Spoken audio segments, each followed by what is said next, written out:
It's 3 a.m. The house is dark. Everyone is asleep. And then you hear it. Thump, thump, thump, thump, thump. That back leg hammering against the floorboards like a drum. Then the collar tags. Jingle, jingle.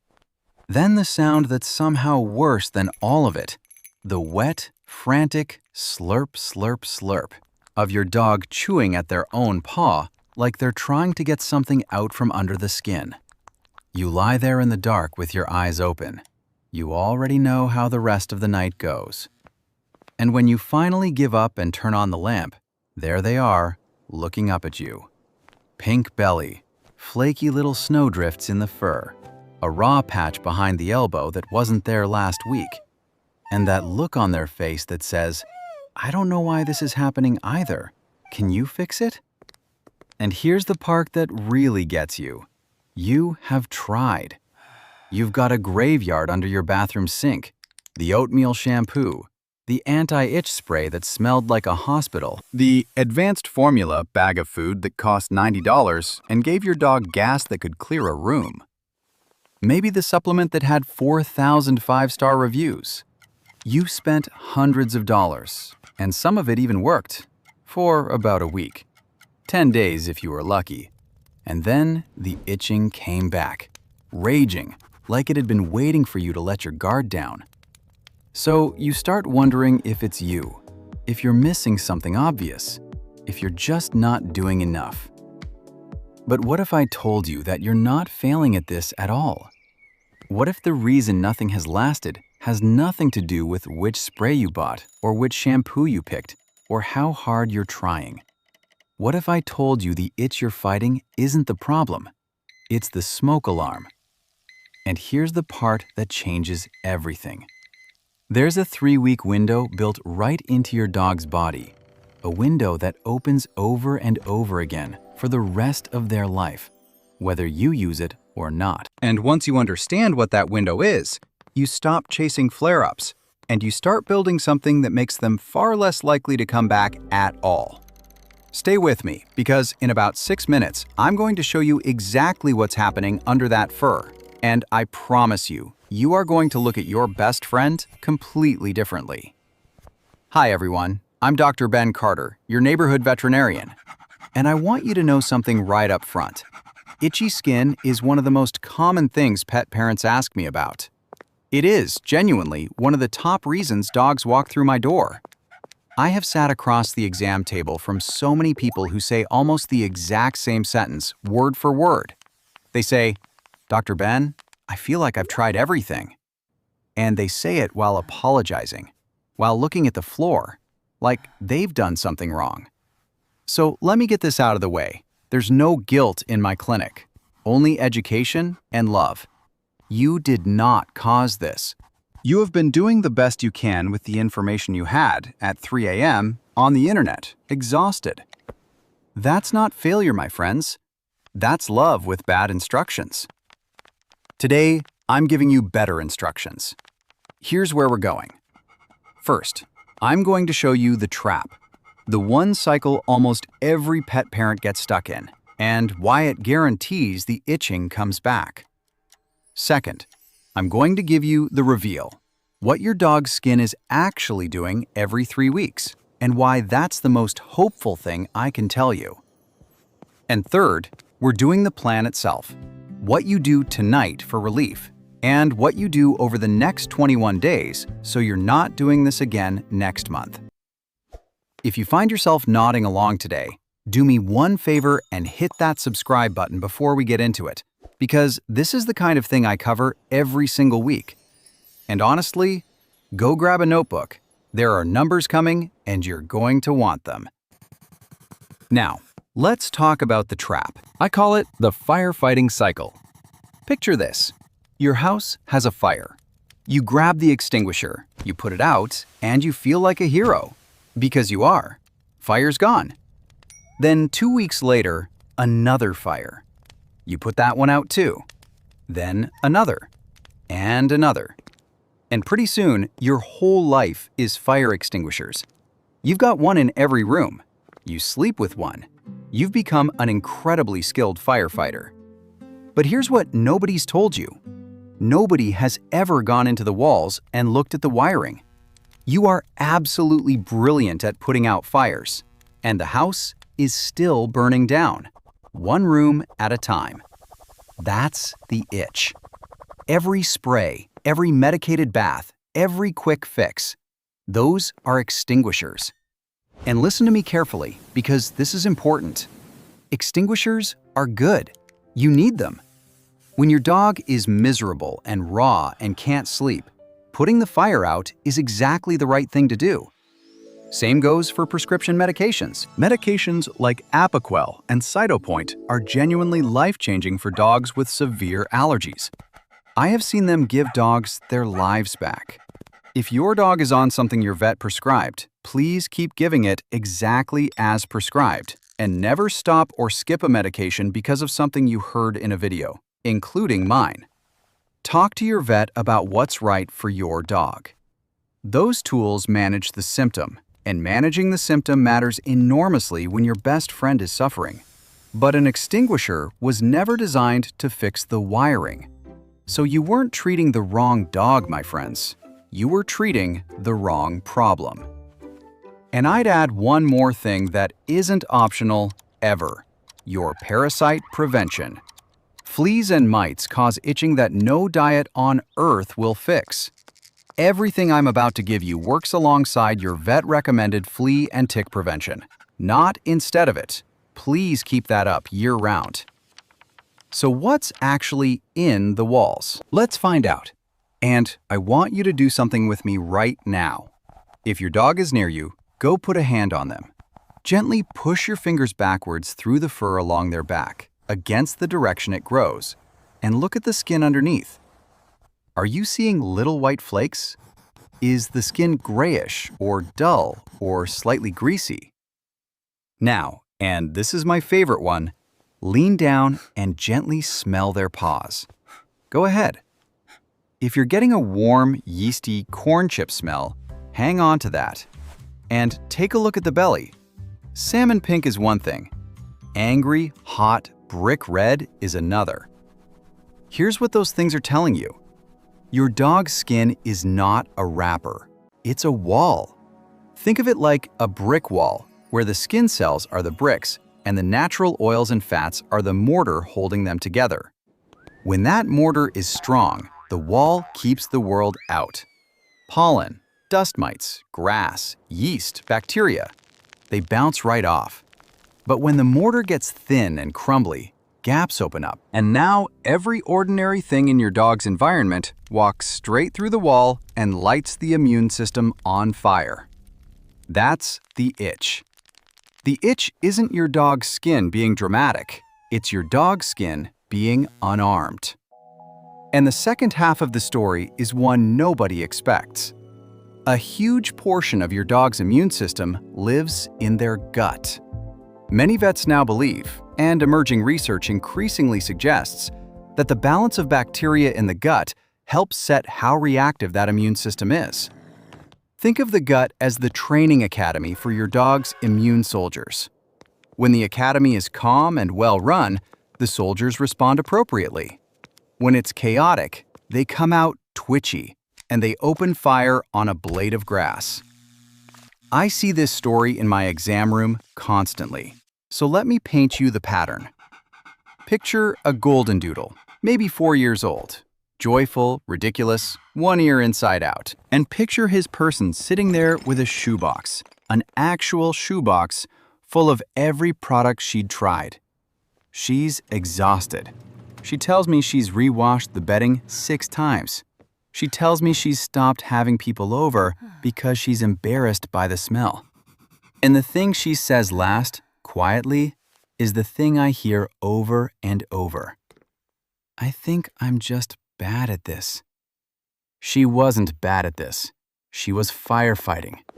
And when we stopped treating each flare as an emergency and started rebuilding the wall and calming the academy, slowly, boringly, over weeks, not days, the flares got further apart, then shorter, then smaller. That's the pattern I see. Not magic, not overnight, just a wall getting thicker. And that brings me to the number I've been holding on to. Because here's the thing about walls. They get rebuilt. Your dog's skin renews itself roughly every 3 weeks, about 21 days. Every cell in that wall gets swapped out for a new one, built from whatever raw materials you handed your dog over the previous 3 weeks. Do you understand what that means? It means the coat of armor your dog is wearing today was built out of last month's dinners. And the armor they'll be wearing 3 weeks from now, you're building that tonight. You didn't miss your chance. You get another one every 21 days for the rest of their life. So let's build it.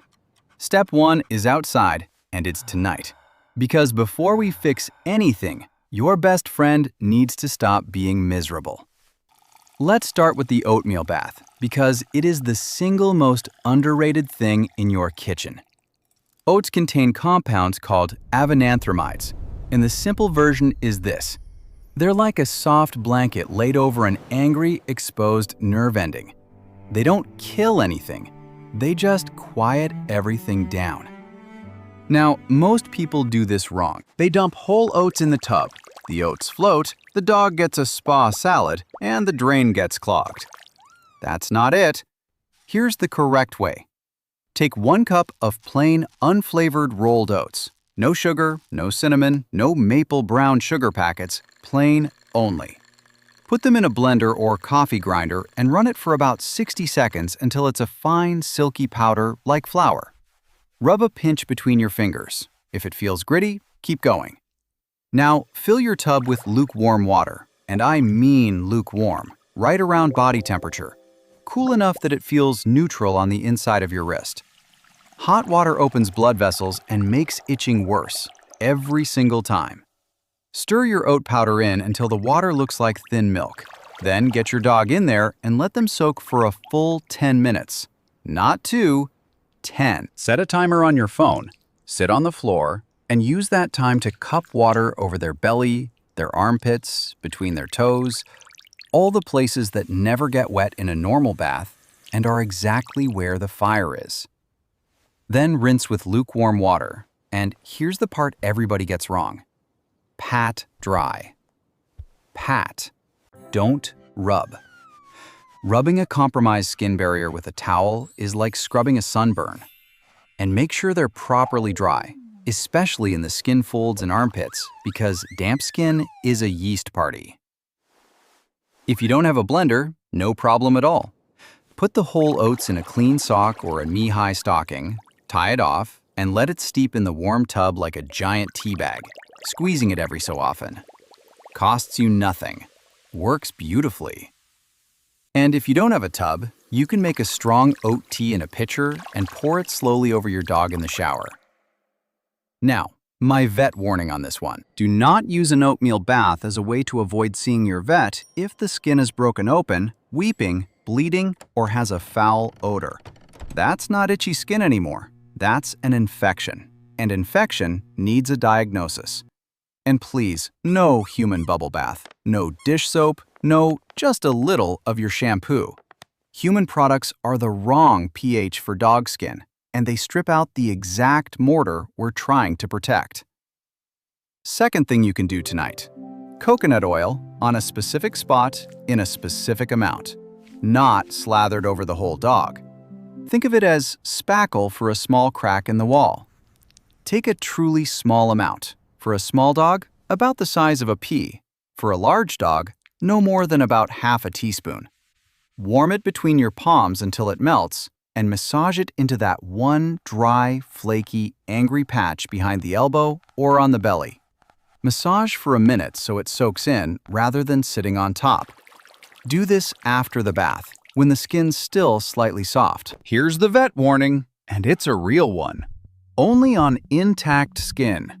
If there's an open wound, a hot spot that's raw and oozing, or a scab, coconut oil can seal moisture and bacteria in and make it worse. That one belongs to your vet. And expect your dog to lick some of it off. That's fine in small amounts, but coconut oil is pure fat, and too much can cause an upset stomach, or worse. If your dog has ever had pancreatitis, skip this entirely and ask your vet.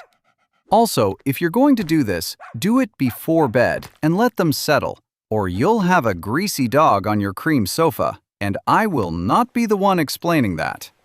One more for tonight. Cool, damp compresses. Brew 2 plain green tea bags in a mug. Let it cool completely. Completely. Room temperature, not warm.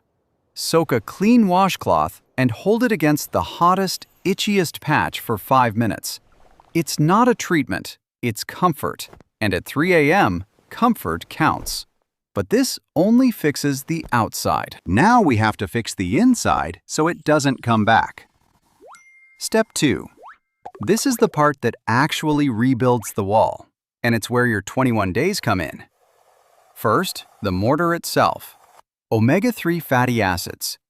If the skin barrier is a brick wall, omega-3s are quite literally the mortar, the fats that go into building each new cell membrane over the next 3 weeks. They're also naturally calming to the inflammatory response. In my experience, this is the single highest impact change most pet parents can make, and it's also the slowest to show, which is exactly why people quit before it works. The real-world version most people reach for is a fish oil supplement, and that's fine, but here's the correct way to think about it. Dosing depends on your dog's weight and health, and there is a real ceiling. So ask your vet for the right amount for your specific dog, rather than guessing off the back of a bottle designed for humans. If you'd rather use food, here's my favorite. Plain sardines, packed in water. Not oil, not tomato sauce, not spring water with sea salt, if you can avoid it. Water, no added salt. For a small dog under about 20 pounds, half a sardine 3 times a week. Medium dog, 1 sardine 3 times a week. Large dog, 2 sardines 3 times a week. That's it.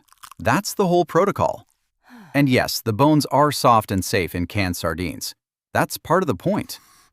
Budget alternative? Canned sardines are already the budget alternative. But if even that's a stretch, plain canned mackerel in water works on the same principle. And whatever you use, subtract it from dinner. These are calorie-dense, and we're not trading itchy skin for a weight problem. Vet warning. Introduce this one at a time, and start with half of what I just said for the first week. If you add sardines and yogurt and a new food all on the same Tuesday, you will be cleaning up diarrhea at 3 a.m., and you will have no idea which thing caused it. One new ingredient at a time. Always. Second, the Training Academy. Probiotics. Many vets now believe that supporting the gut's bacterial balance helps take the edge off an overreactive immune system.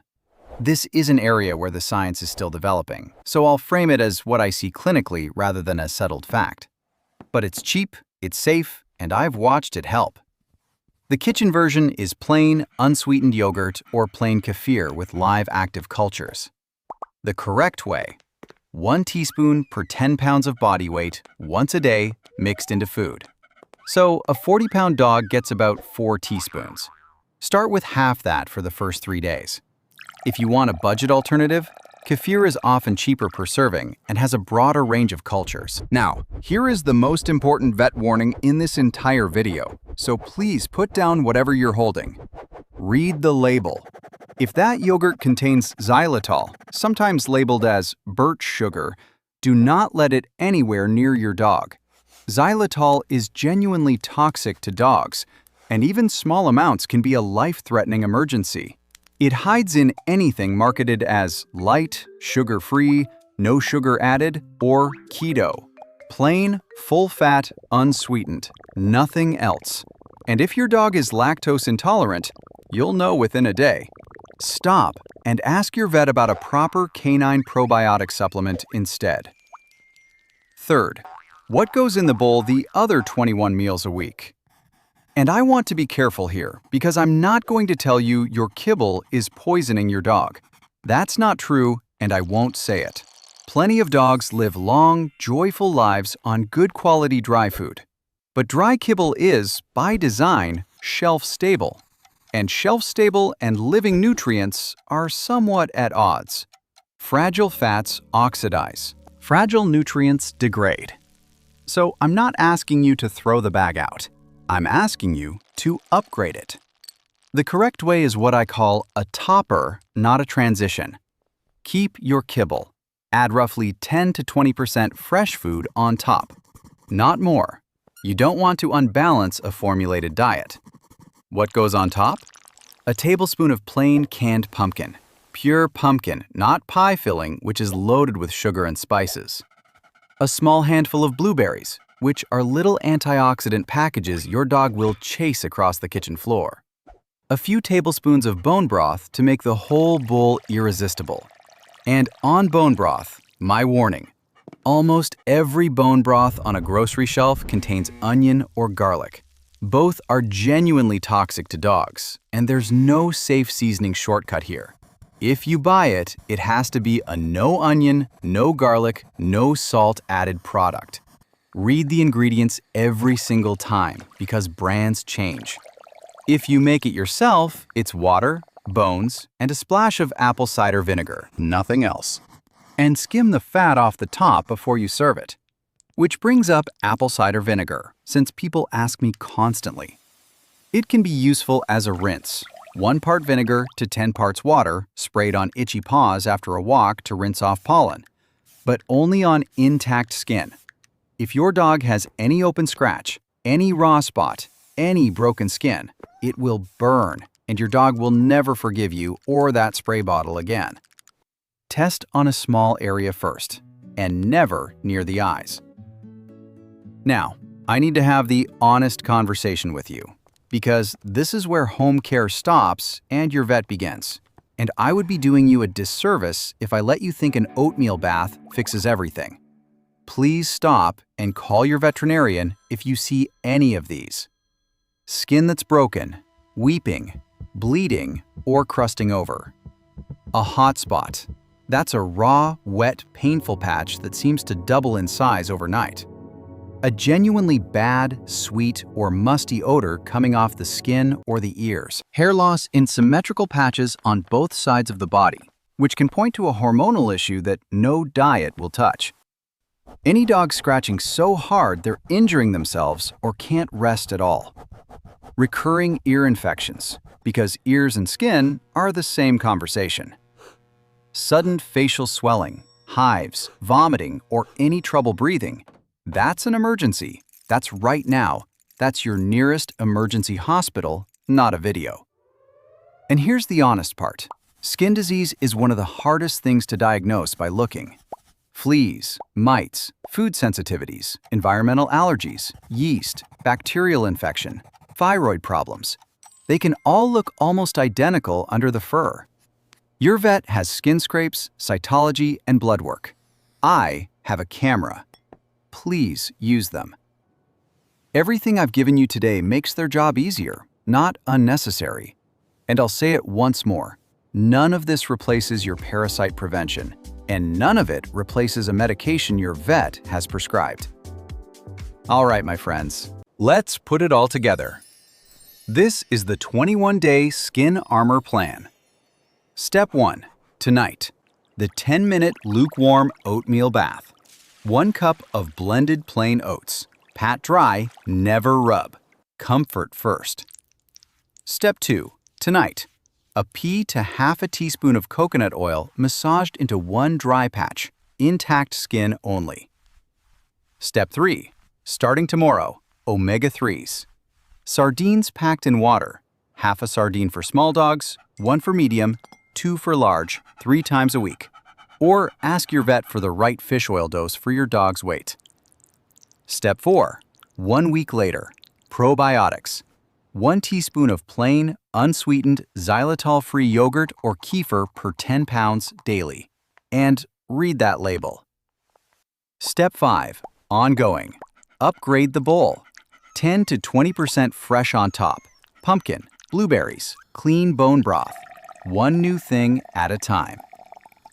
And step 6, the one everybody skips.